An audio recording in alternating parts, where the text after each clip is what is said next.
All right, this is just a simple springtime garden video. Just so much cool stuff blooming. I just can't help myself. Beautiful lupine here. Ceanothus. I just made a video on this just astounding plant. Look at this thing. Look at this plant. Oh, oh. It's the pincushion. Leucospermum. There it is. There it is. I've never seen one better than this. But then I started walking in the street and I'm like, there's so much stuff blooming. I'm literally just in the gardens of Berkeley walking to my kid's house. Before we go further this way. Look at this. Look at those flowers. There's just a little bit of poppies and lupines right there. And then little Johnny jump ups, right? I think that's what they call that plant. Those things pop up in the gravel. No problem. Beautiful aloes just starting their show. Aeoniums, different kind of aeoniums. Senecio, beaver tail, opuntia, elephant's foot. Next door, you've got your beautiful tree fern. Look at the geraniums just going crazy. You could have fun just walking the gardens of Berkeley. Just walking the gardens of Berkeley. My kids' house is over there. They all got way ahead of me. Giant, big, beautiful giant. Agave attenuata. And then look at, there's another aeonium blooming with the roses. Roses right behind it.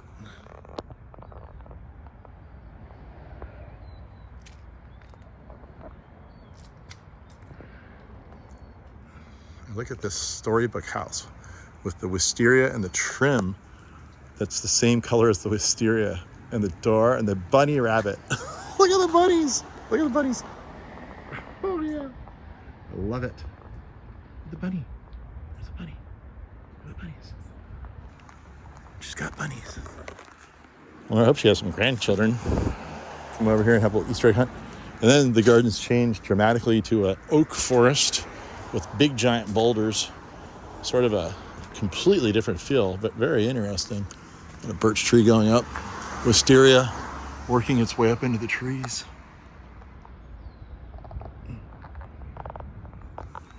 She's got some aloes. This is like a forgotten garden. It still looks good though. Oh, look at that. Rhododendron going off. Yeah. You could just stroll the gardens of Berkeley, just anywhere. Look at this. Look at this aloe, or this agave attenuata. That's the biggest one I've ever seen. It is 7 feet tall. It's taller than me. A lot taller than me. Oh, no wonder. Look, it has support. I have to stand up all on my own. This thing has help. Yeah. All right, what else do we see? That's probably the most interesting things. Across the street, there was a couple fun things I saw. Here's a grapevine. Look at this. Oh, here's a fun garden I saw. These are a lot of native manzanitas. This is the garden madrone, not to be confused with the real California madrone.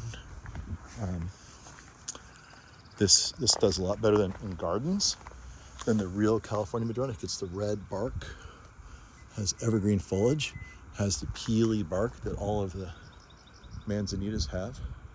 Really beautiful tree. And then here we have some